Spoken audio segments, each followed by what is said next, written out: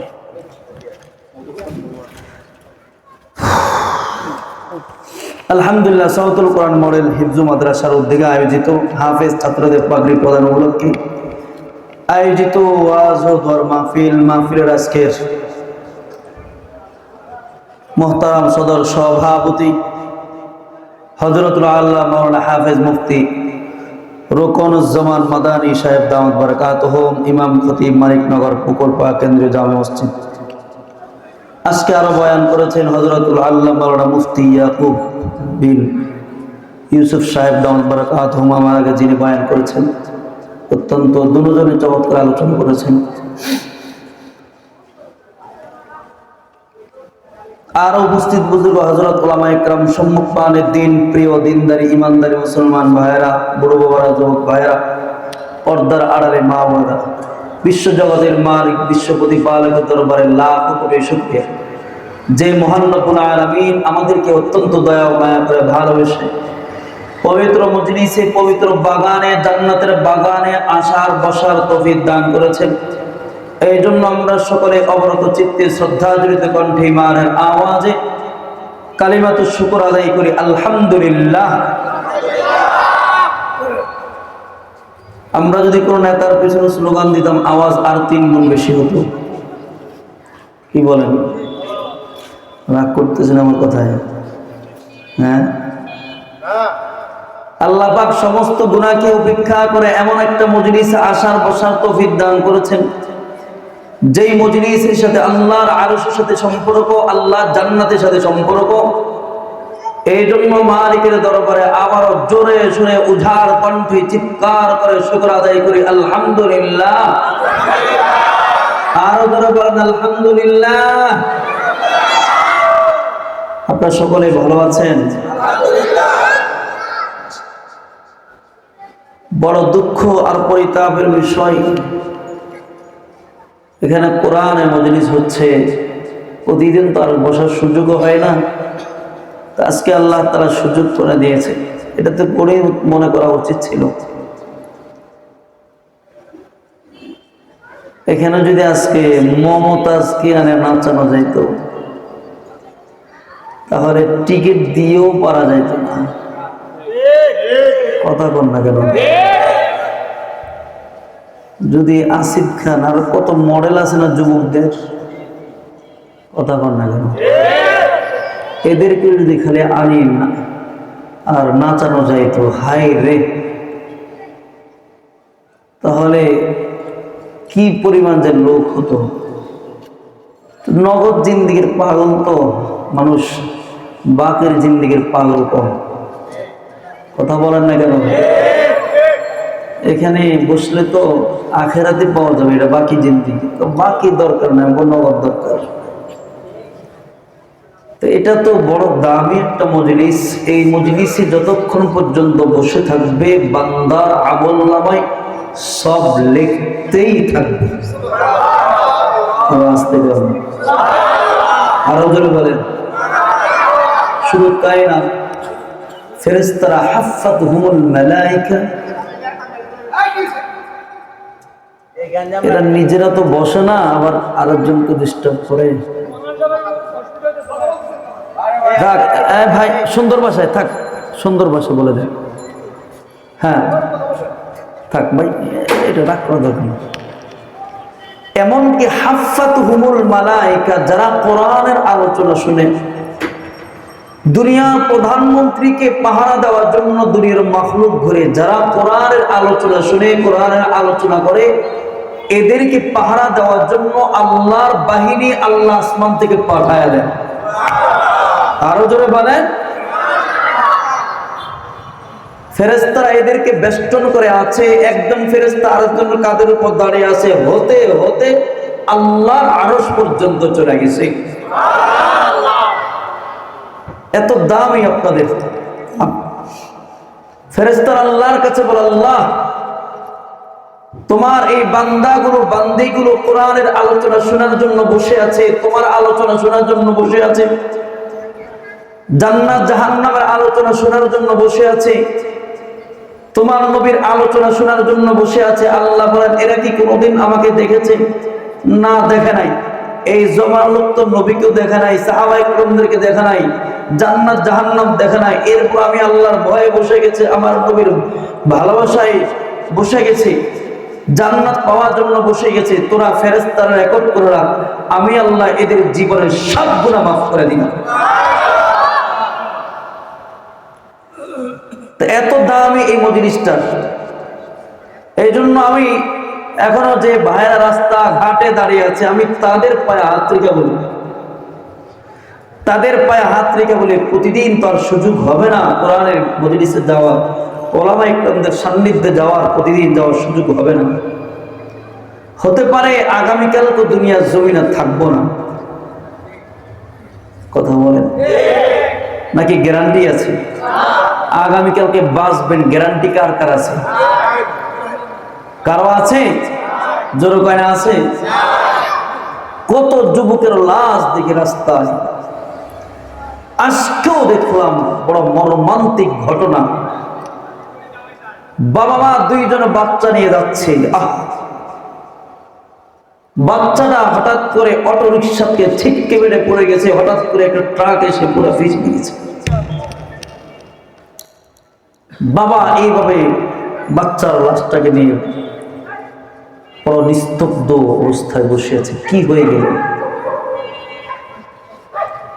এইভাবে প্রতিদিন কত মানুষের মৃত্যু দেখতে হচ্ছে। তো আল্লাহ তাআলা আমাদের সবাইকে হেদায়েত দান করুক। আরো জোরে বলেন, আরো জোরে বলেন।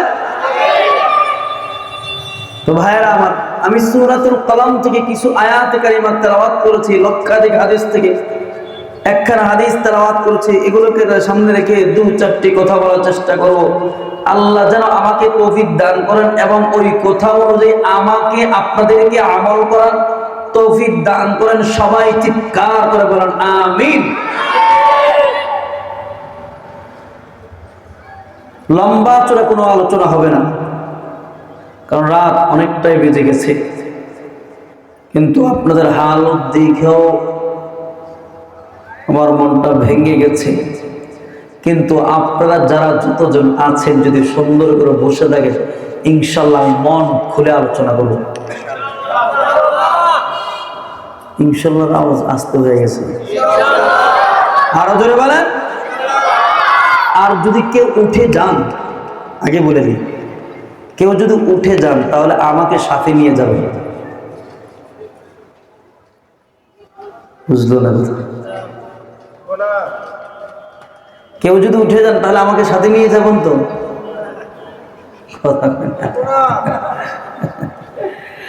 আল্লাহ তুমি সবাইকে কবুল করো, আরো জোরে বলেন আল্লাহ তুমি আজকে সবাইকে মাফ করে তুমি ঘরে নিও।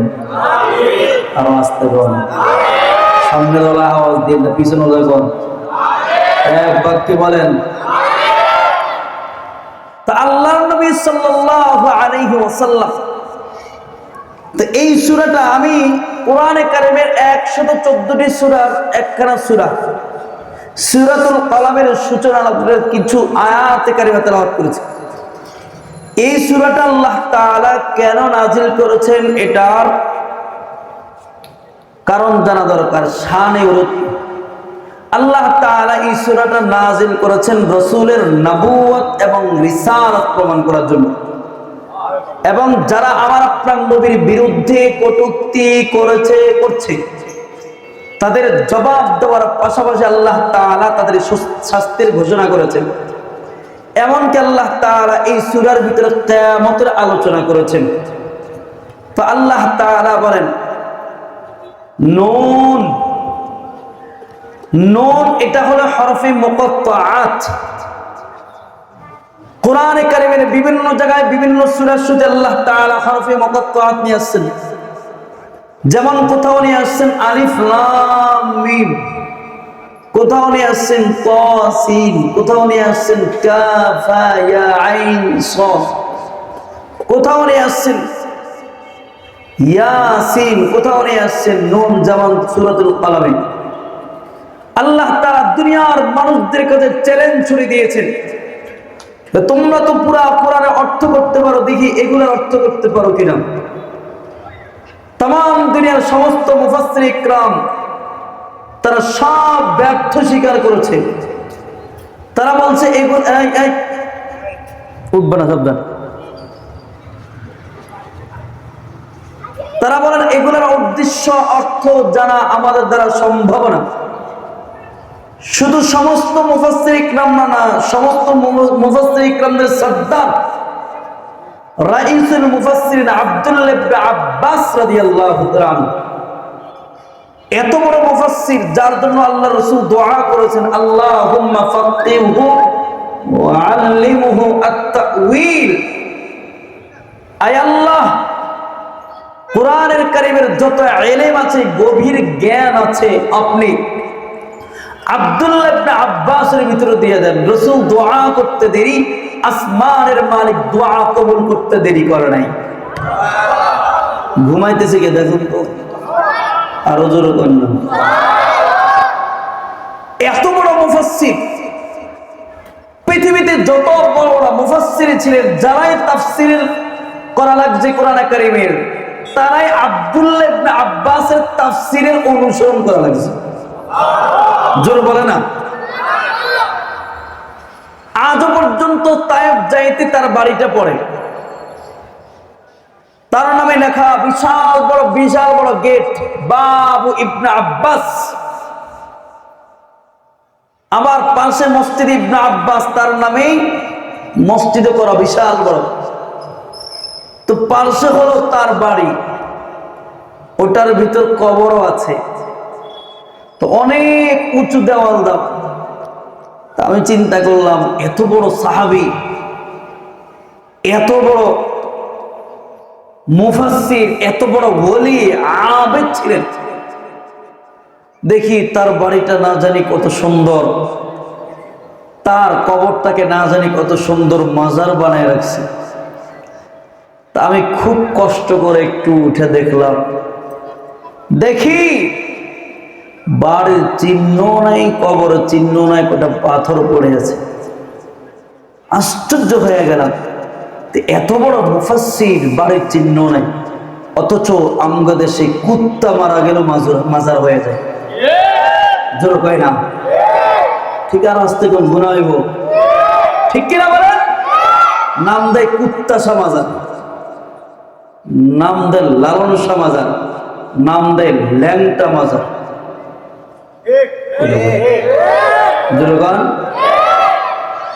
আচ্ছা, যে মানুষটা ল্যাংটা, ওটা কি করে পীর হয় বলুন তো? পীর মানে কি? মানুষকে পথ দেখানো। পীর এটা তো ফার্সি শব্দ, আরবি হলো হাদি, বাংলাতে হলো পথ প্রদর্শক। কিসের দিকে? কোরআনের দিকে, জান্নাতের দিকে, নবীর আদর্শের দিকে। তো যে মানুষটা ল্যাংটা, এটা কি করে পীর হয়? ওটা পীর না ভণ্ড? জোর করেন, ওটা পীর না ভণ্ড? ওটা শয়তানের 1 নম্বর খালাতো। জোর কয় না? আল্লাহ হেদায়েত দান করুন, সুবহানাল্লাহ, আমিন। তা আব্দুল্লাহ ইবনে আব্বাস তিনি বলেন এই হরফে মুকাত্তাআত এগুলোর অর্থ আমিও জানি না, জবাব একটাই, আল্লাহু আ'লাম বিমুরাদিহি। জানেন কে? জোরে বলেন, হাতটা উঁচু করে বলেন, আরো জোরে বলেন, জোরে বলেন। কে জানেন? একমাত্র আল্লাহ জানেন, আর কেউ জানে? কেউ জানে না। এরপর আল্লাহ কি বলেন?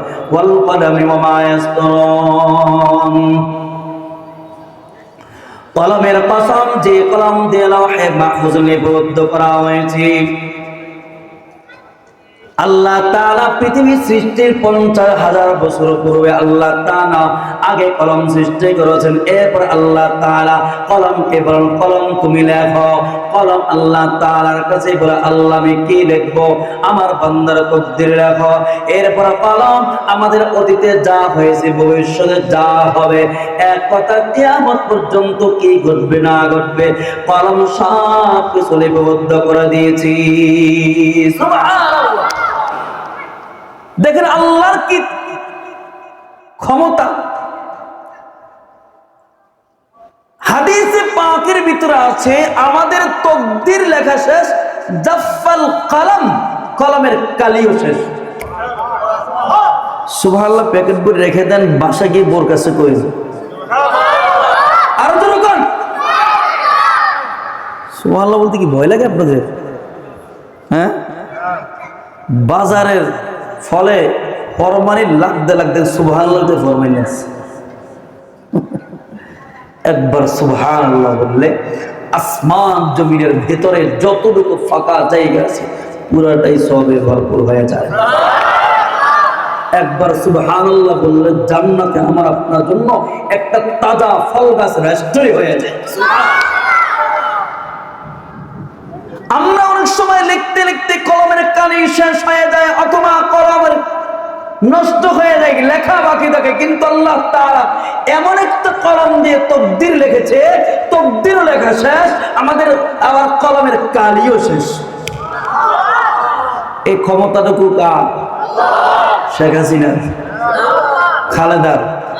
জোরে কোনা কার? আরো জোরে বলো না কার?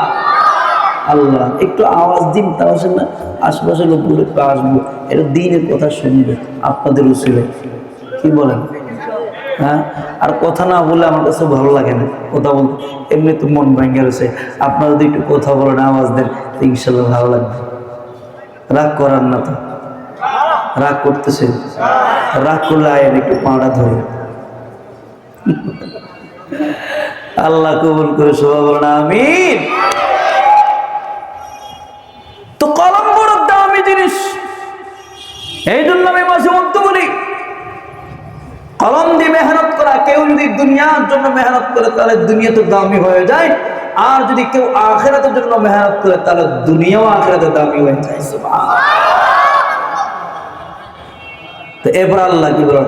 মা আনতা বিনিয়ামাতি রাব্বিকা বিমাজনুন। আমার আপনার নবী রাহমাতুল লিল আলামিন মক্কার সমস্ত মানুষগুলোকে একসাথে এইভাবে বসায় কালিমার দাওয়াত দেওয়া শুরু করেছেন।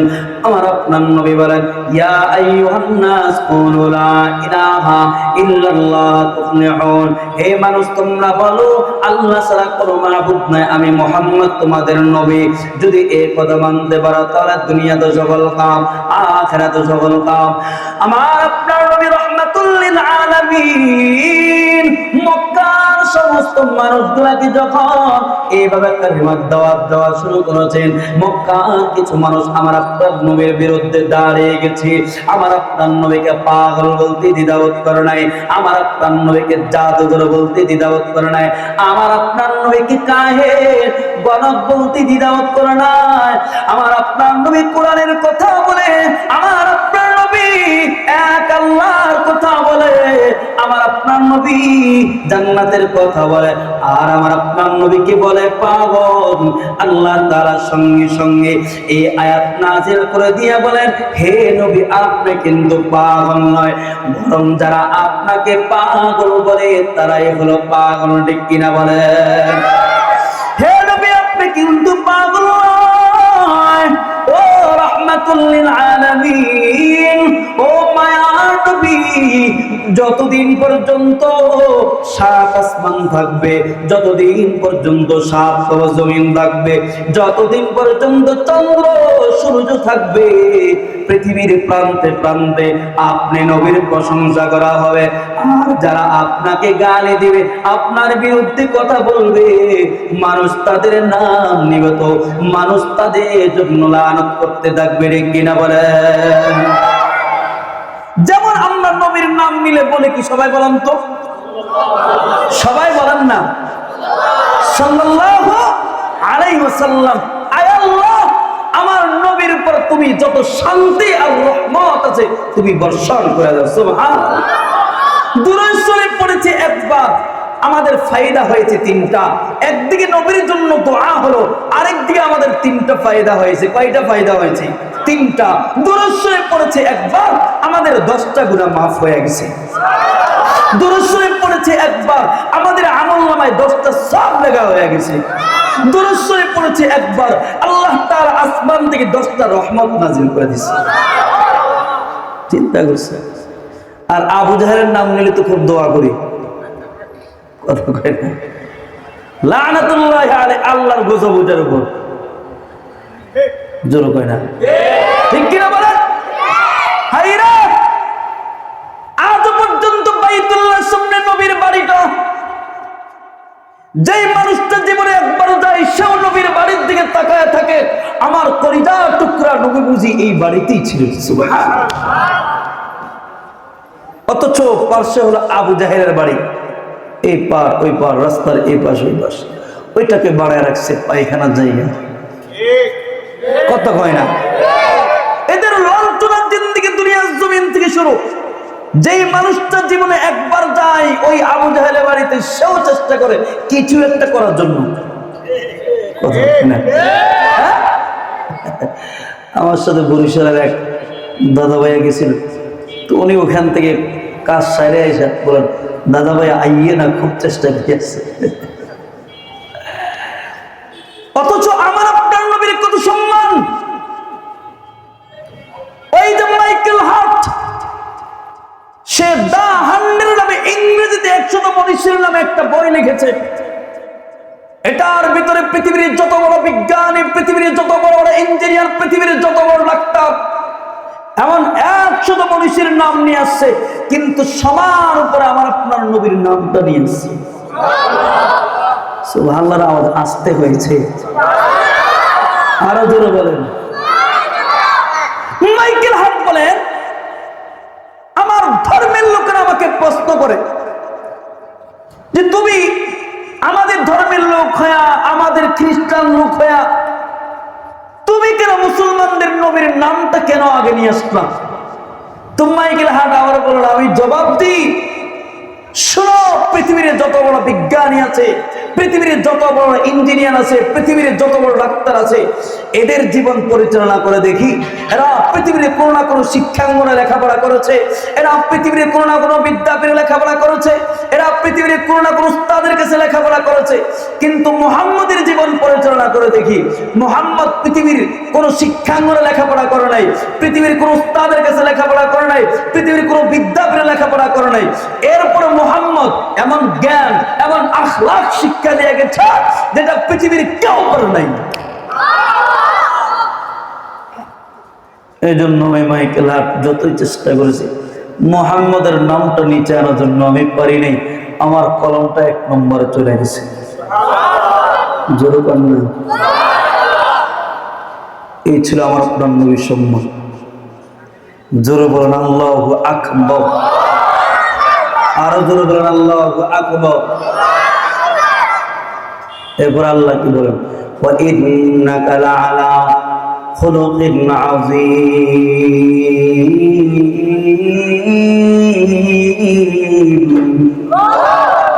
আরো জোরে বলেন আল্লাহু আকবার। ওয়া ইন্নাকা লাআলা খুলুকিন আযীম।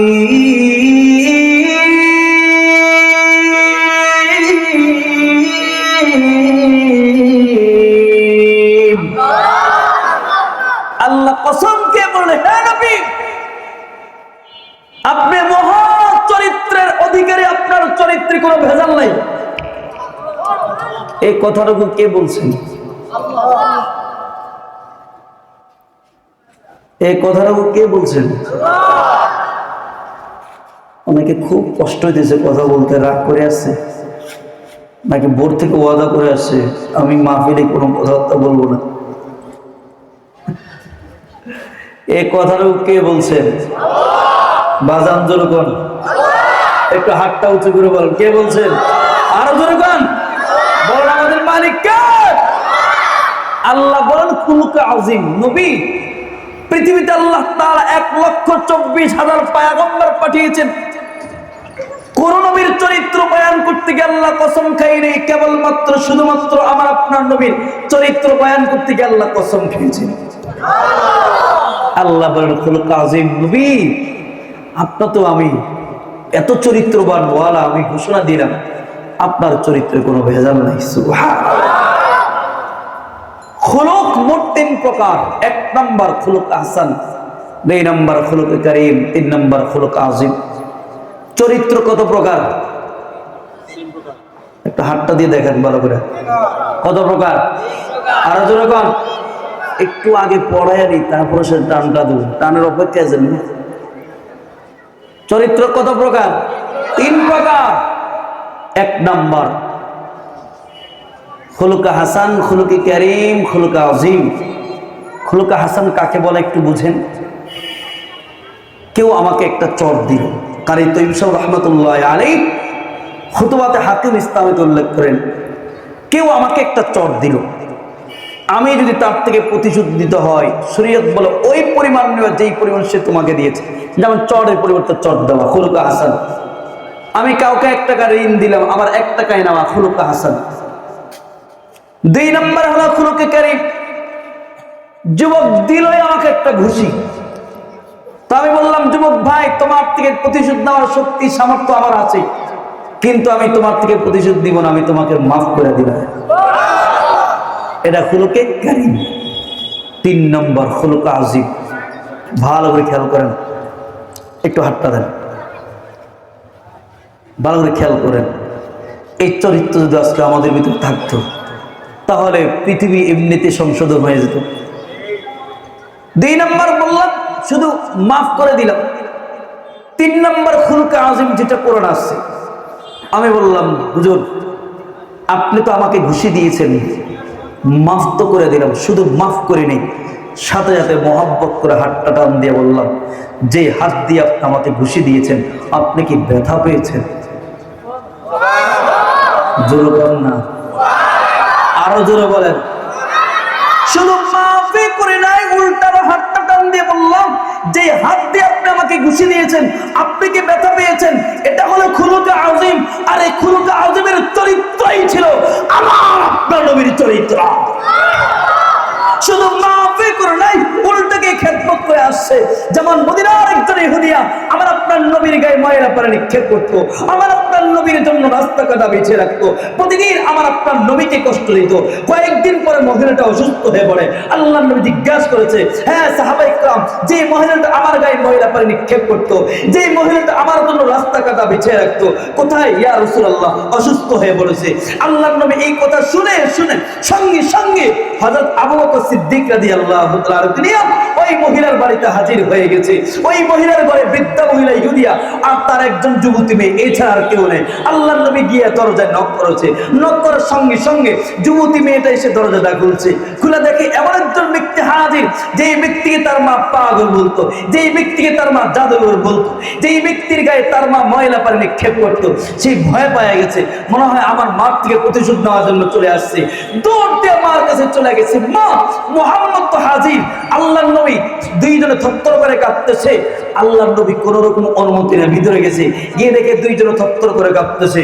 আল্লাহর নবী বলেন, মা তুমি মনে ভয় পাচ্ছ? আমি তোমার থেকে প্রতিশোধ নেওয়ার জন্য আসছি। না মা, আমি শুনছি তুমি নাকি অসুস্থ, আমি তোমার সেবা যত্নের জন্য চলে আসছি। আল্লাহু আকবার। মহিলাটা চোখের পানি ছেড়ে দিয়ে চিৎকার করে বলেন, ও মুহাম্মদ, আজকে 1 সপ্তাহ পর্যন্ত আমি অসুস্থ, আমার কোন রক্তের আত্মীয় পর্যন্ত 1 সেকেন্ড সেকেন্ডের জন্য আমাকে দেখতে আসে নাই, আমার কোনো পাড়া প্রতিবেশী আমাকে দেখতে আসে নাই, আমার খাওয়া নাই দাওয়া নাই, মুমূর্ষু অবস্থায় আমি পড়ে আছি, আর আমি তোমাকে এত কষ্ট দিয়েছি, এরপর তুমি আমার সেবা যত্নের জন্য চলে আসছো। তার মানে মুহাম্মদ তুমি সত্যিকারের নবী, তোমার নবুয়তের ভিতরে কোনো সন্দেহ নাই। মুহাম্মদ আর দেরি নয়, এখনই তুমি আমাকে কালিমা পড়া মুসলমান করিও। এই ছিল নবীর চরিত্র। এমন একটা ঘটনা নয়, নবীর চরিত্র দেখা শত শত কাফের মুসলমান হয়ে গেছে। আর দুই একটা বলবো, কষ্ট হইতেছে? কষ্ট থাকবে, মুনাজাত করে দিই। হ্যাঁ, দুই একটা বলবো। একদিন আল্লাহর নবী তো এমন হয়েছে, যুদ্ধ করে আসছে, নবীর শরীরটা ক্লান্ত, তো আল্লাহর নবী একটু ঘুমাবেন। আরবে বাবলা গাছ আছে, এই বাবলা গাছের ডালে এইভাবে তলোয়ারটা ঝুলাই রেখা বাবলা গাছের নিচে একটু শুয়েছে। আল্লাহর নবী ক্লান্ত মানুষ তো, এই এই এই এই বসো। আল্লাহর নবী শুইতে দেরি, ঘুম আসতে দেরি হয়নি। যখন ঘুমায় গেছে, এক ইহুদি যুবক দৌড় দিয়ে চলে আসছে, আজকেই মুহাম্মদকে হত্যা করার সুযোগ। নাউজুবিল্লাহ বলার প্রয়োজন নাই। তলোয়ারটা হাতে নিয়ে বলে, আল্লাহ রাসূলকে ঘুম থেকে জাগ্রত করা বলে, মাইয়ামনাউকা মিন্নি, মুহাম্মদ বলো তোমাকে আজকে আমার হাত থেকে কে রক্ষা করবে? নবীকে রক্ষা করবেন কে বলুন তো? জোরে বলেন। কোরআন রক্ষা করবেন কে? মাদ্রাসা রক্ষা করবেন কে? ইসলাম রক্ষা করবেন কে? আল্লাহর নবী তো বিশ্বাস আছে নবীকে রক্ষা করবেন আল্লাহ। আল্লাহ নবী বলেন, কল আল্লাহ আল্লাহ আল্লাহ সালাসামার রতিন, আল্লাহ শব্দ তিনবার উচ্চারণ করেছে। তো রসুলের জবান থেকে আল্লাহ শব্দ বের হয়েছে, এটার আলাদা পাওয়ার আছে না? জোরে বলেন, আছে না?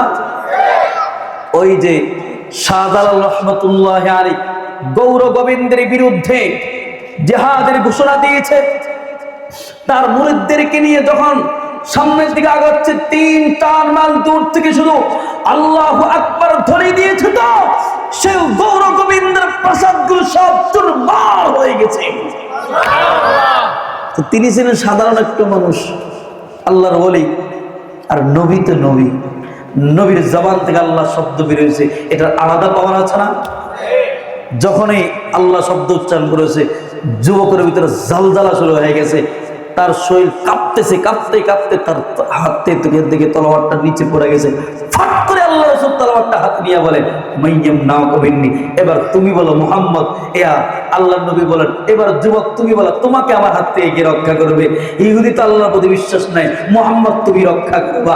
আল্লাহর নবী বলেন, যা তোকে মাফ করে দিলাম। ইহুদি যুবক আশ্চর্য হয়ে গেছে, মুহাম্মদ আমি তোমাকে হত্যা করার সুযোগ পাই নাই, তুমি তাই হত্যা করতে পারি নাই, আর তুমি সুযোগ পাই আমাকে হত্যা করো নাই, আমি আসছি তোমাকে হত্যা করার জন্য, তুমি আমাকে সুযোগ পায় হত্যা করো নাই। তুমি এত সুন্দর আখলাক করা মুহাম্মদ, আফওয়ান ক্ষমা প্রার্থী, ও মুহাম্মদ আর দেরি নয়, এখনই তুমি আমাকে কালিমা পড়া মুসলমান বানিয়ে দাও। এই ছিল আমার আপনার নবীর চরিত্র, এই ছিল আমার আপনার নবীর আখলাক। নবীর চরিত্র দেখে কাফের সে 1400 বছর আগে মুসলমান হয়ে গেছে, কিন্তু সেই 1400 বছর পরে নবীর আখলাকের উপর আঘাত করে বাংলাদেশের কিছু নাস্তিক আর মুরতাদ কথা হয় না গায় জোরে বলা। গত কয়েকদিন আগে ইসকন এক হিন্দুর বাচ্চা আমার নবীকে সন্ত্রাস বলে গালি দিয়েছে। আমি আপনাদের জবান থেকে এক বাক্যে শুনতে চাই, আমার নবী কি সন্ত্রাস ছিল? হয় নাই, আওয়াজ হয় নাই। যে আস্তে আওয়াজ দিবে বুঝতে হবে ওই পক্ষের লোক। আমার নবী কি সন্ত্রাস ছিল? আরো জোরে বলেন, আমার নবী কি সন্ত্রাস ছিল? আমার নবী কি নারী লোভী ছিল? আমার নবী কি দুনিয়া লোভী ছিল? ওরা আমার নবীকে বলে নারী লোভী, আমার নবীকে বলে সন্ত্রাস। আমার নবী নাকি জোরপূর্বক ভাবে বাইতুল্লাহ দখল করেছে। আমি বলে, এই নাস্তিকের কুলাঙ্গার শোন, তোদের সেই পূর্বপুরুষ আবু তালেবের মাধ্যমে নবীর কাছে নারীর অফার দিয়েছে, নবীর কাছে বাদশাহিত্বের অফার দিয়েছে, সব কিছুকে দূরে দূরে লাথি মেরে ইমান আমার উপর অটল অবিচল ছিল। আরে বেটা, আমার নবীকে গালি দিবে না। আমি তো মাঝে মধ্যে বলি, আমার বাবাকে গালি দিতে পারো আমি সহ্য করে নিব, আমার মাকে গালি দিতে পারো আমি সহ্য করে নিব, আমার উস্তাদকে গালি দিতে পারো আমি সহ্য করে নিব, কিন্তু আমার কলিজার টুকরা নবীর বিরুদ্ধে কথা বলবি, এটা সহ্য করতে পারি না। ঠিক কিনা আওয়াজ দিয়ে বলেন।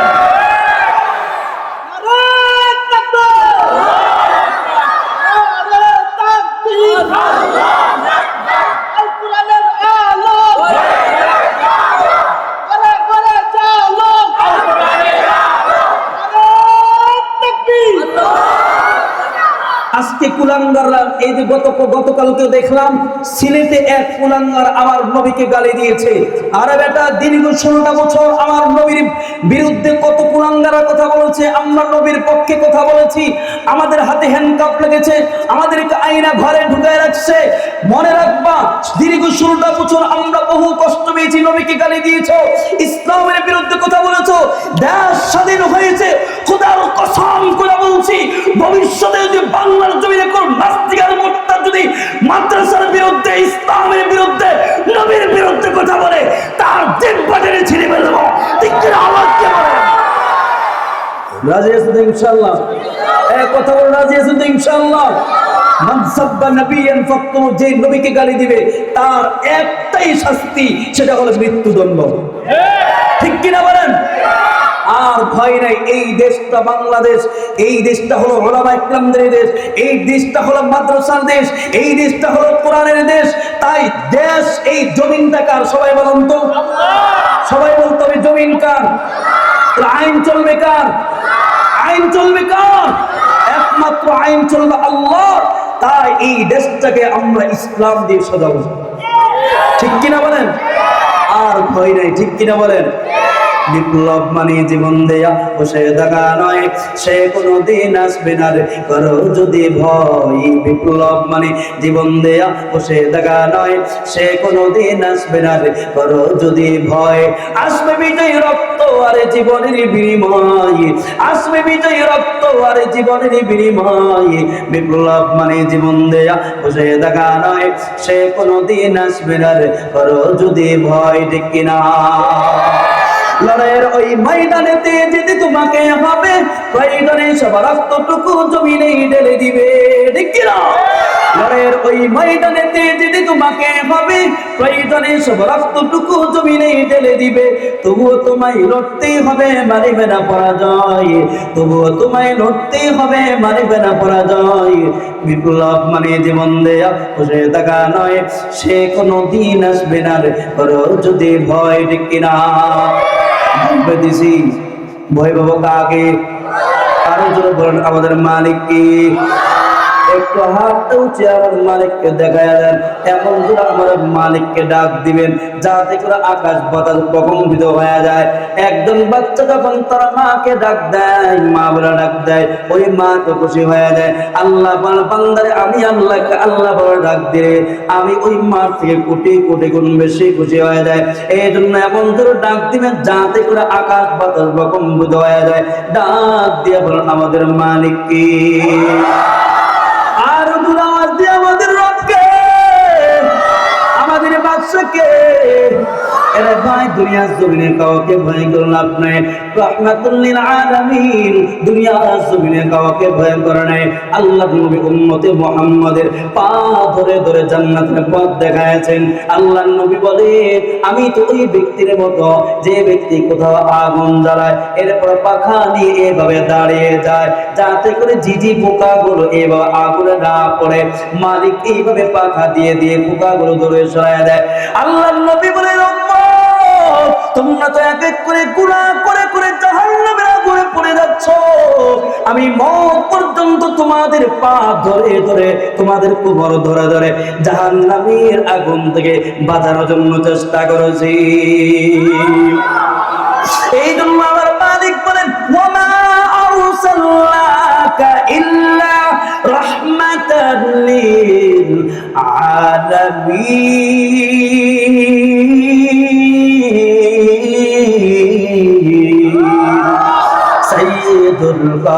নইনে খাতমুল মুরসালিন আখির আমদ বুদ ফখরুল আউয়ালিন শুধু ওজুদাস রাহমাতাল লিল আলামিন মসজিদে ওসুদামা রোয়ে জমিন আল্লাহু আকবার।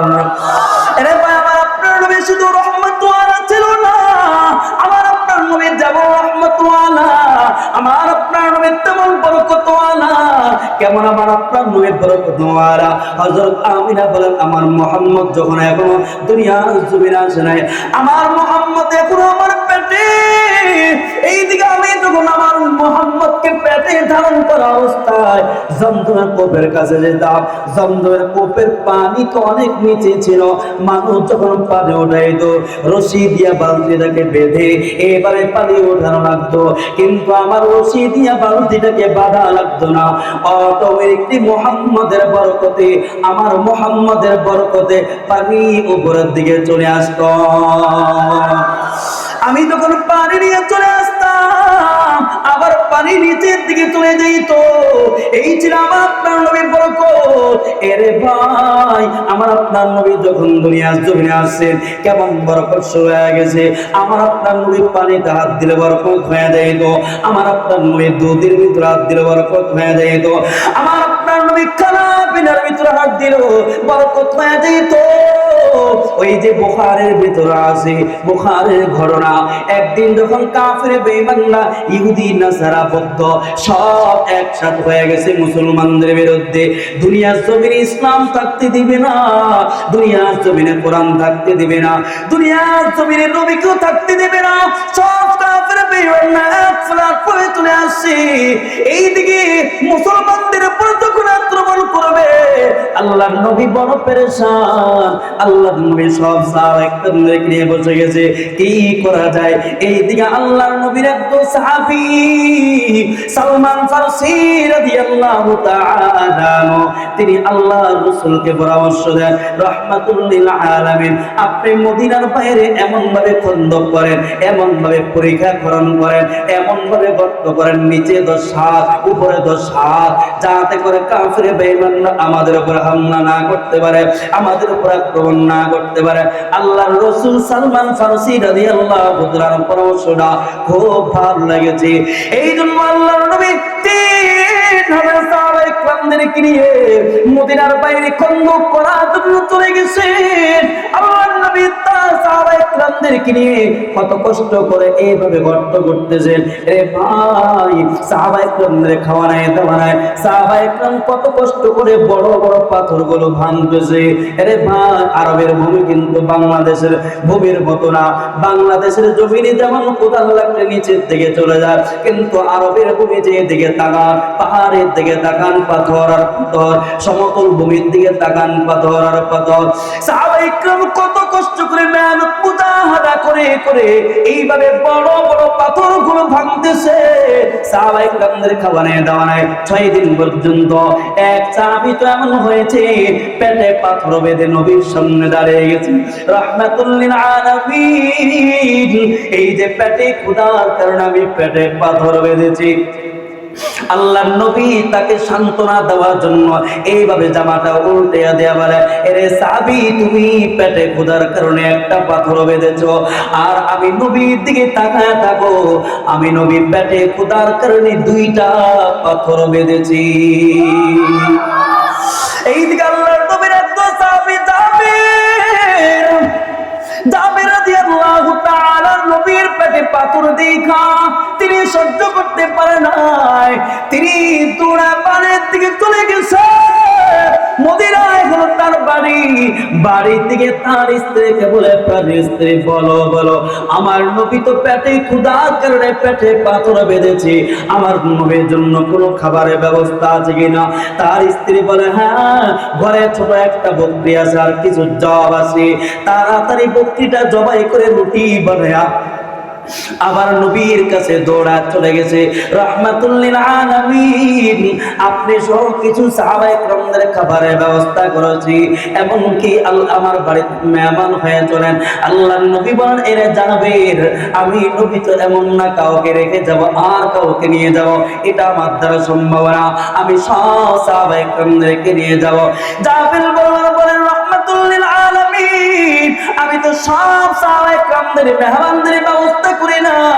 আল্লাহর নবী বলেন, জাবের তুমি চিন্তা না, কোনো কারণ নাই, বাড়ি থেকে তোমার গোস্তের ডেকচিটা চুলার উপর রেখে দাও, আমি নবী এসে চুলার থেকে নামাবো।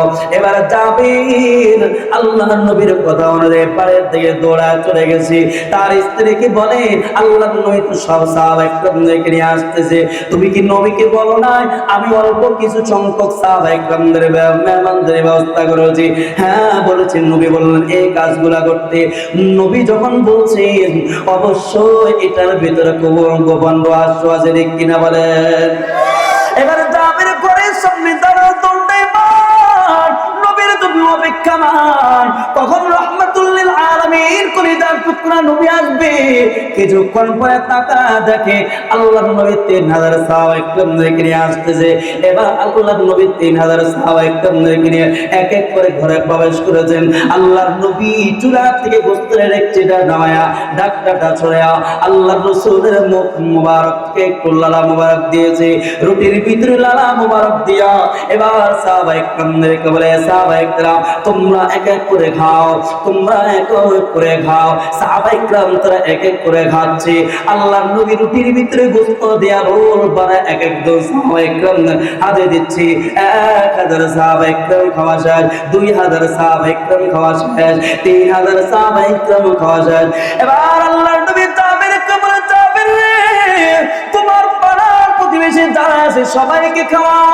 জাবের বলেন আমার পাড়া প্রতিবেশী যারা আছে সবাইকে খাওয়াইলাম। জাবের বলেন আমি সর্বশেষ চিন্তা করে দেখি গোস্তের ডেকচির ভিতরে কোনো গোস্ত আছে কিনা। জাবের বলেন আমি তাকায় দেখি যে অবস্থায় গোস্ত ছিল ওই অবস্থার উপর আছে, যে অবস্থায় রুটি ছিল ওই অবস্থার উপর আছে। নবীর বরকতে এক চুল পরিমাণ কমে না। এই ছিল আমার আপনার নবী বরকত। এরে ভাই নবীর জন্য সাহাবায়ে কেরাম কত পাগল। সাহাবায়ে কেরাম তাদের জীবনটা উৎসর্গ করে দিয়েছে। সাহাবায়ে কেরাম মাঝে মধ্যে বলতেন আমরা তো নবীকে এত পরিমাণ ভালোবাসতাম, আমরা যদি এক সপ্তাহ ক্ষুধা থাকি কিন্তু নবীর চেহারার দিকে তাকায় নে আমাদের এক সপ্তাহ ক্ষুধা মিটে যাইত। এই সাহাবায়ে কেরাম নবীর আদর্শ মোতাবেক চলেছি, সাহাবায়ে কেরাম নবীর সুন্নাত মোতাবেক চলেছে। আজকে তো আমরা সেই নবীর আদর্শকে ভুলে গেছি। আরে ভাই সাহাবায়ে কেরাম বলতেন একজন যেমন আব্দুল্লাহ ইবনে হুযাফা রাদিয়াল্লাহু তাআলা আনহু এত বড় ঈমানওয়ালা সাহাবী, নবীর সুন্নাত ছাড়ে নাই। একদিন তো এমন হয়েছে রোম বাদশা হেরাক্লিয়াস তার দরবারে হাজির দিন প্রচারের জন্য সাহাবায়ে কেরামদের মেহমানদারির ব্যবস্থা করেছে। এবার জাবেরের জন্য খাবারের ব্যবস্থা করেছি, দস্তরখান বিছায়া যা হযরত আব্দুল্লাহ ইবনে হুযাফা রাদিয়াল্লাহু তাআলা। তোমরা কি শুরু করছো মিয়া? উঠানো কি যে একটা অবস্থা, এমনি লোক না তারপর শেষের দিকে চলে আসছে। আমি কি এত লম্বা আলোচনা করবো? আব্দুল্লাহ ইবনে হুযাফা তিনি বসে বসে খানা খাচ্ছেন। হঠাৎ করে তার প্লেট থেকে হালকা কিছু খাবার নিচে পড়ে গেছে। তিনি খাবারটা উঠে খাচ্ছেন। একজন কাফির বলে, আব্দুল্লাহ ইবনে হুযাফা যে কাজটা করেছো এই কাজটা তো ভালো না, তুমি প্রধানমন্ত্রী বাদশার দরবারে একটা নিচু লোকের কাজ করেছো। আব্দুল্লাহ ইবনে হুযাফা বলেন, আতুকু সুন্নাত হাবিবি নিহাউলাইল হুমাকা। এ আহম্মকের বাচ্চা শোন, খানা পড়ে গেলে উঠায় খাওয়া এটা হলো আমার নবীর সুন্নাত। দুনিয়ার কোন কুত্তা কি বলে না বলে এটা আমার দেখার বিষয় না। আমার গলায় চুরি আসতে পারে কিন্তু নবীর আদর্শ ছাড়তে পারে না, ঠিক কিনা বলে? এই জাবের রাদিয়াল্লাহু তাআলা এমন ছিলেন, নিচে খাবার পড়ে গেলে উঠায়া খাওয়া এটা কার সুন্নাত? জোরে বলেন কারণ কি? আমরা তো এটাকে অপমানজনক মনে করি না? নিচে উঠা পড়ে গেলে উঠায় খাওয়া তিরমিজি শরীফের ভিতরে আছে। আল্লাহর নবী বলেন, তোমার প্লেটের ভিতরে খাবার আছে, কোন খাবারের ভিতরে, কোন ভাতের ভিতরে বরকত আছে জানা নাই। হতে পারে যেই খাবারটা নিচে পড়ে গেছে ওটার ভিতরে বরকত আল্লাহ তাআলা রেখে দিয়েছে, এই জন্য যেই খাবারটা পড়ে যায় ওটা উঠাইয়া খাও। সুবহানাল্লাহ, আস্তে কম। সাহাবায়ে কেরাম এমন ছিলেন, নবীর জন্য কত পাগল। সকালবেলায় নবীর বাড়িতে চলে আসতেন 10 মাইল দূর থেকে, 5 মাইল দূর থেকে, যে যেখানে থাকতেন নবীর বাড়িতে হাজির হয়ে যাইতেন, নবীর বাড়িটা ঘেরাও করে রাখতেন। আল্লাহর নবী মসজিদে নববীতে নামাজ পড়ে যখন পাশে হলো আয়েশা সিদ্দিকার কামরা, ওখানে গিয়ে বসতেন। এবার সব সাহাবায়ে কেরাম যখন চলে আসতেন, আল্লাহর নবী জিজ্ঞাসা করতেন, এ সাহাবায়ে কেরাম, ব্যাপারটা বারকে তোমরা এইভাবে সকালবেলা কেন চলে আসো? সাহাবায়ে কেরাম বলতেন, মায়ার নবী গো, আমাদের দিনের শুরু ভাগটা যেন শুরু হয় আপনার দিদার মাধ্যমে, আপনার মোলাকাতের মাধ্যমে, এই জন্য আমরা আপনাকে দেখার জন্য চলে আসি। এই সাহাবায়ে কেরাম নবীর জন্য জীবন দিয়েছে, যখন জীবন দেওয়ার প্রয়োজন তারা তখন জীবন দিয়েছে, যখন মাল দেওয়ার প্রয়োজন মাল দিয়েছে। এই জন্য দেখেন ওই যে ওহুদের ময়দানের দিকে তাকান, ওহুদের যুদ্ধে মুসলমানদের একটা ভুলের কারণে মুসলমানরা পরাজয় লাভ করেছে। আল্লাহর নবী যখন ওহুদের যুদ্ধ যখন শেষ হয়, আল্লাহর নবী সাহাবায়ে কেরামদেরকে বলে, এই সাহাবায়ে কেরাম তাকায়া দাও, আমার কয়জন সাহাবী শহীদ হয়েছে, আমার সামনে সবগুলো লাশ একসাথে করো। আল্লাহ রাসূলের সামনে সবগুলো লাশগুলো একসাথে করেছে। এই যুবক ভাই, বৃদ্ধ বাবাজিরা, পর্দার মা, একটু কান লাগায় শুনেন, আমি শেষের দিকে চলে আসছি, অল্প সময়ের ভেতরে শেষ করে দেব। আল্লাহর নবী বলে, রে সাহাবায়ে কেরাম তাকায়া দেখ, আমার কয়জন সাহাবী শহীদ হয়েছে, সব শহীদের লাশগুলো আমার সামনে একসাথে করো। আল্লাহ রাসূলের সামনে যখন একসাথে করা হয়, রাহমাতুল লিল আলামিন গড়ে পড়ে দেখলেন 68টা লাশ। কয়টা লাশ? জোরে বলেন, কয়টা লাশ? আল্লাহর নবী গড়ে গড়ে দেখলেন 68টা লাশ। রাহমাতুল লিল আলামিন বলেন, এরে সাহাবায়ে কেরাম, গতকালকে রাত্রে আমি নবী স্বপ্নে দেখেছি আমি আল্লাহর রাস্তায় 70টা কোরবানি করেছি। এর দ্বারা উদ্দেশ্য হলো আমার 70 জন সাহাবী তারা ওদের ময়দানে শহীদ হবে। আর নবীরা যা স্বপ্ন দেখে আল্লাহর পক্ষ থেকে হয়ে, আল্লাহর নবী বলেন, এরে সাহাবায়ে কেরাম তাকায়া দেখ, আমার 2 জন সাহাবীর লাশ কোথায়? আমি 68টা লাশ পাইলাম। আল্লাহর নবী বড় পেরেশান, কারণ সাহাবায়ে কেরাম নবীকে যেমন ভালোবাসতেন, আল্লাহর নবী ও সাহাবায়ে কেরামদের জন্য এমন ভালোবাসতেন, সাহাবায়ে কেরামদের জন্য বড় পাগল ছিল। আল্লাহর নবী বড় পেরেশান। আল্লাহর নবী বলেন, সাহাবায়ে কেরাম তাকায়া দাও, আমার 2 জন সাহাবীর লাশ কোথায়? সাহাবায়ে কেরাম খুদা 2 জন সাহাবীর লাশ খুঁজে পায় না, তন্ন তন্ন করে খুঁজে শেষ। কিছু সাহাবায়ে কেরাম তারা ওদের এক প্রান্তরে দৌড়ায় চলে গেছে, গিয়ে দেখে 2 সাহাবীর লাশটাকে টুকরা টুকরা করে রাখছে, সাহাবীর শরীরটাকে অঙ্গ বিকৃত অবস্থায় করে রাখছে। সাহাবায়ে কেরাম তাকায়া দেখেন ওই সাহাবীর হাতগুলোকে টুকরা টুকরা করে রাখছে, পা গুলাকে টুকরা টুকরা করে রাখছে, এমনকি চোখ দুইটা খুলে এক দিকে ফেলে রাখছে। কোন কুলাঙ্গার কলিজাটা বের করে কলিজাটা চিবায়া চিবায়া রাখছে। সাহাবায়ে কেরাম দেখে চোখের পানি, সাহাবায়ে কেরাম তারা দেখে চিরেও চিরে না কোন সাহাবীর লাশ এমনটাকে এমন করে টুকরা টুকরা করে রাখছে। সাহাবায়ে কেরাম শুধু হাওয়া করে কান্না করতেছে। নবীর সামনে হাজির, নবীর সামনে এসে বলে, রাহমাতুল লিল আলামিন, আপনার কোন সাহাবীর লাশটাকে টুকরা টুকরা করে রাখছে, আমরা দেখেছি না চিনি না। আল্লাহর নবী ওখানে দৌড়ে চলে গেছে।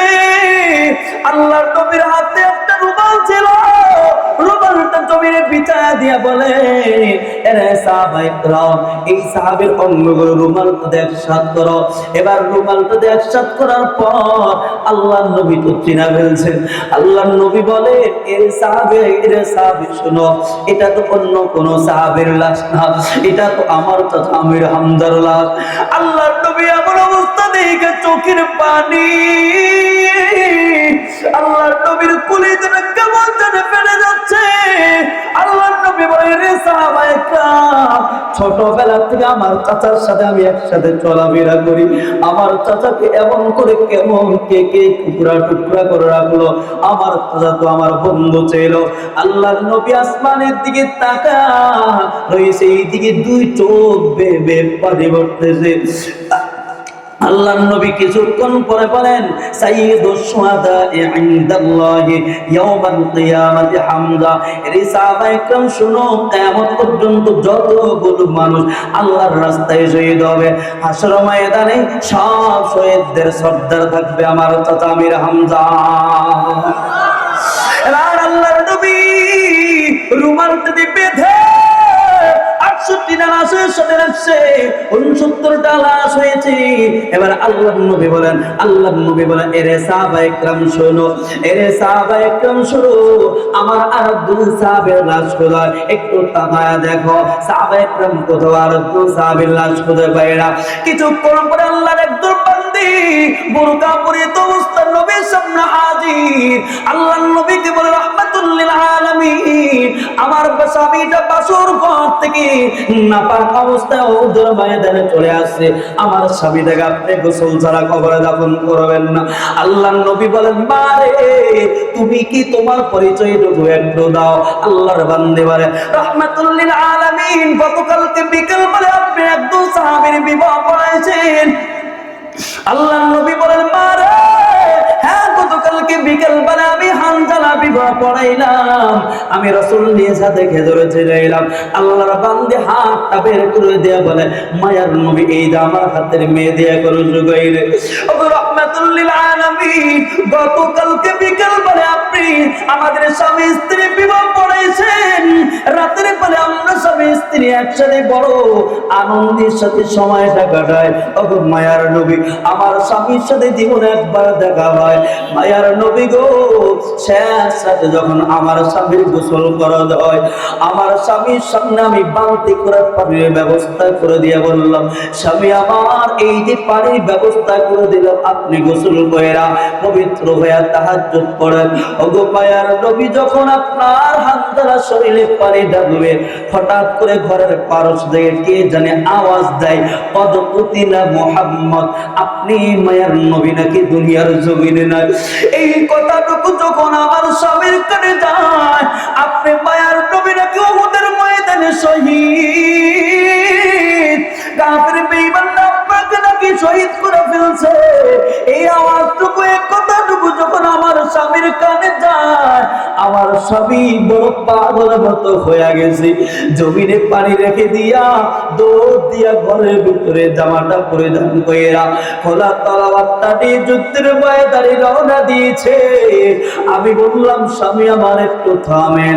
আমার স্বামী বারবার ডাক দিয়া বলে, রে প্রাণের স্ত্রী শোনো, দুনিয়ার জমিনে পানি দিয়ে গোসল করার সময় আমার নাই, আমার মায়ার নবী নাকি ওদের ময়দানে শহীদ, আমি দুনিয়ার জমিনের পানি দিয়ে গোসল করার সময়টুকু আমার নাই, আমি আল্লাহর জান্নাতের পানি দিয়ে গোসল করব। এরে প্রাণের স্ত্রী, দুনিয়ার জমির আমার থাকার আর সবাই নাই। ওগো রাহমাতুল লিল আলামিন, আমাকে আরেকবার ডাক দিয়ে বলে, প্রাণের স্ত্রী স্মরণ রাখো, দুনিয়ার জমিনে হয়তো বা তোমার সাথে আর দেখা হবে না, আল্লাহ জান্নাতে গিয়ে দেখা হবে। এই কথা বলে বাসর ঘর থেকে বিদায় নিয়ে আসছে। আল্লাহর নবী এমন কথা শুনে চোখের পানি ছেড়ে দিয়া চিৎকার করে বলে, রে সাহাবায়ে কেরাম, আমার হানজালা কোথায়? সাহাবায়ে কেরাম কোথাও পায় না। কিছুক্ষণ পরে আল্লাহর নবী আসমানের দিকে তাকায়, দেখে হানজালাকে কত সুন্দর করে খাটিয়াত করে কাফন পরিধান করে আসমান থেকে আনতেছে, আর তার শরীর থেকে টপ টপ করে পানি পড়তেছে। আল্লাহু আকবার। আল্লাহর নবীর সামনে যখন আনা আল্লাহর নবী মাথার দিক থেকে কাফনটা খুলে দেখি হানজালার চেহারা থেকে নূর ঝলকাইতেছে। কিছুক্ষণ পরে জিবরিল আমিন এসে হাজির। জিবরিল আমিন এসে বলে, রাহমাতুল লিল আলামিন, আপনারা হানজালা বাসুর ঘর থেকে বিদায় নিয়ে আসছি, বাসুর ঘর থেকে নাপাক অবস্থা উহুদের ময়দানে চলে আসছি। হানজালা আপনার জন্য জীবন দিয়েছি। যখন শহীদ হয় আমার আল্লাহ তৃতীয় আসমানে ফেরেশতাদেরকে বলে, এই ফেরেশতারা আয়, আমার হানজালাকে দুনিয়ার জমিনে পানি দিয়ে গোসল দিবা না, আমার হানজালাকে তৃতীয় আসমানে এনে জান্নাতের পানি দিয়ে গোসল দাও। এর যুবক ভাই, ও বিদ্যু বাবাজির পর্দাগালে মা গো, সাহাবায়ে কেরাম এমনিতে আমার মালিকের কাছে দাবি হয়ে নেয় রাদিয়াল্লাহু আনহু ওয়া রাদওয়ান। এই সাহাবায়ে কেরাম নবীর আদর্শ মোতাবেক চলছে। আজকে তো আমরা দুনিয়ার ধোঁকায় পড়ি, এই আখিরাতকে ভুলে গেছি, নবীর আদর্শকে ভুলে গেছি। আজকে তো আমাদের নামাজের কোনো খবর নাই, সুন্নতের কোনো খবর নাই। এর যুবক ভাই, পর্দাওয়ালার মা, বিদ্যু বাবাজিরা, আজকে এই ময়দান থেকে মাহফিলটা থেকে ওয়াদা করে যান, আল্লাহর কাছে বলেন, আল্লাহ জীবনে কত গুনাহ করলাম, জীবনে কত নবীর আদর্শ ছেড়ে দিলাম। আজকে আমার চোখের গুনার কারণে চোখটা না পাক হয়ে গেছে, আমার জবানের গুনার কারণে জবানটা না পাক।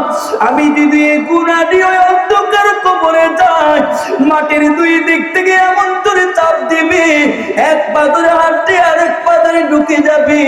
আল্লাহর নবী বলেন, এমন ফেরেশতা আমার গুনার কারণে আমাকে মারতে থাকবে, যেই ফেরেশতার কোনো মায়া নাই, কোনো দয়া নাই। এই যে কবর থেকে জাহান্নামের আগুন আরো কঠিন। আল্লাহর নবী বলেন, জাহান্নামের আগুন তো কোনো শরীর লাগবে, কলিজা পর্যন্ত গুনাহ হয়ে যাবে। কাল মৌলি আগলি ফিল বুতুন। আল্লাহর নবী বলেন, জাহান্নামের রক্তপুঞ্জ যখন পান করার জন্য দেওয়া হবে, এইভাবে মুখের কাছে যখন নিবি, নেওয়ার আগেই মুখের কাছে নিবে, এখনো মুখে দেয় না, তার মুখের চামড়াগুলো গলে গলে খসে খসে নিচে পড়ে যাবে। আর জাহান্নামী ব্যক্তি ওই পানির পিপাসায় কাতর হয়ে যাবে, আর পানি পানি বলে চিৎকার করবে, আল্লাহর কাছে বলবে, আল্লাহর সহ্য হয় না, একটু পানি দাও। এইভাবে যখন জাহান্নামের পুজ রক্ত তাকে দেওয়া হবে, মুখে যখন দেওয়া হবে, তার ভিতরের নারী বুড়ি সব গলে পায়খানার রাস্তা দিয়ে পড়ে যাবে। এর যুবক ভাই, জাহান্নাম আমাদের জন্য তৈরি করা হয়েছে। এই কারণে আল্লাহ নিজে বলেন, ইয়া আইয়ুহাল্লাযীনা আমানু কু আনফুসাকুম ওয়া আহলিকুম নারা ওয়াকুদুহান নাস ওয়াল حجارة عليها ملائكة غلاظ شداد لا يعصون الله ما أمرهم ويفعلون ما يؤمرون। এই জন্য ভাইরে, এই জাহান্নামের আগুন থেকে বাঁচার জন্য, ওই কবর আযাব থেকে বাঁচার জন্য আল্লাহর কাছে সব সময় আশ্রয় চাওয়া। ওই কবরে আমি কত বাড়িওয়ালা, আমার নাম কি, আমার কোনো পরিচয় থাকবে না। হযরত ফাতিমাকে যখন কবরে রাখা হয়, এক সাহাবী বলেন, এই কবর তুমি কি জানো তোমাকে তোমার কাছে কাকে রাখা হয়েছে? আলীর স্ত্রীকে রাখা হয়েছে, হাসান হুসাইনের মাকে রাখা হয়েছে, আল্লাহর রাসূলের কলিজার টুকরা কন্যা সন্তানকে রাখা হয়েছে। কবরের সঙ্গে সঙ্গে জবাব দিয়ে বলে, এর সাহাবীকে, হুসাইনের মাকে, আলীর স্ত্রীকে, কলিজার টুকরা কন্যা সন্তান, আমি কাউকে চিনি না, আমি চিনি ঈমান আমল। এই জন্য সামনে রমজান মাস আসতেছে, আল্লাহর কাছে দোয়া করব। আজকে এই মাহফিল থেকে দোয়া করে যাব, আল্লাহ আমাদেরকে গুনাহ মাফ না করা, আমাদেরকে ঘরে নিও না। আল্লাহর কাছে বলে, আল্লাহর গুনাহ করব না, শয়তানের রাস্তায় যাব না, মা বাবাকে কষ্ট দিব না, কোরআন ওয়ালাদের সাথে থাকবো, আল্লাহ ওয়ালাদের সাথে থাকবো। কে কে রাজি আছি? হাতটা উঠে একটু আল্লাহকে দেখায় দিই। আয় আল্লাহ, হাতগুলোর দিকে একটু তাকায় দেখো। আয় আল্লাহ, এই কোরআনের ময়দানে আমার মতো জাহান্নামী আসামি আর কেউ নাই। আয় আল্লাহ, আমার মতো গুনাহগার আর কেউ নাই। আয় আল্লাহ, এখানে অযোগ্য তাহাজ্জুদ গুজার ওয়ালারা হাতটা বাড়ায় দিছে। আল্লাহ, আমার গুনার কারণে আমার কলিজাটা নাপাক হয়ে গেছে। আমার চোখের গুণের কারণে আমার চোখটা না পাক, জবানটা না পাক। আল্লাহ, এই জাহান্নামের আগুন আমাকে গ্রাস করবে, এমন ভাবে দুই দিক থেকে চাপ দিবে, এক পাজর হাত দিয়ে আরেক পাজরে ঢুকে যাবে। আমি যতই চিৎকার করে কোনো লাভ হয় না, কেউ আমার চিৎকারে আওয়াজ শুনবে না। যুবক বাইরে যদি কান্না না আসে, একটু বান্দর কান্নার বান্দর, আর বলো আমি জাহান্নামের আসামি, আমি কবরের আসামি। আয় আল্লাহ তুমি মাফ করে দাও। আয় আল্লাহ, আমরা যারা হাত তুলেছি জানি না কার জানি মা নাই, কার জানি বাবা নাই। এইখানে এমন সন্তান হাতটা পাড়া দিয়েছে, নিজের মাকে নিয়ে জানি অন্ধকার কবরে রেখে চলে আসছে। আল্লাহ, নিজের বাবাকে নিয়ে জানি অন্ধকার কবরে রেখে চলে আসছে। আজকে কতদিন হয়ে গেছে মাকে মা বলে ডাক দিতে পারি না। কতদিন হয়ে গেছে বাবাকে বাবা বলে ডাক দিতে পারি না। আল্লাহ, জানি না কার বার কবর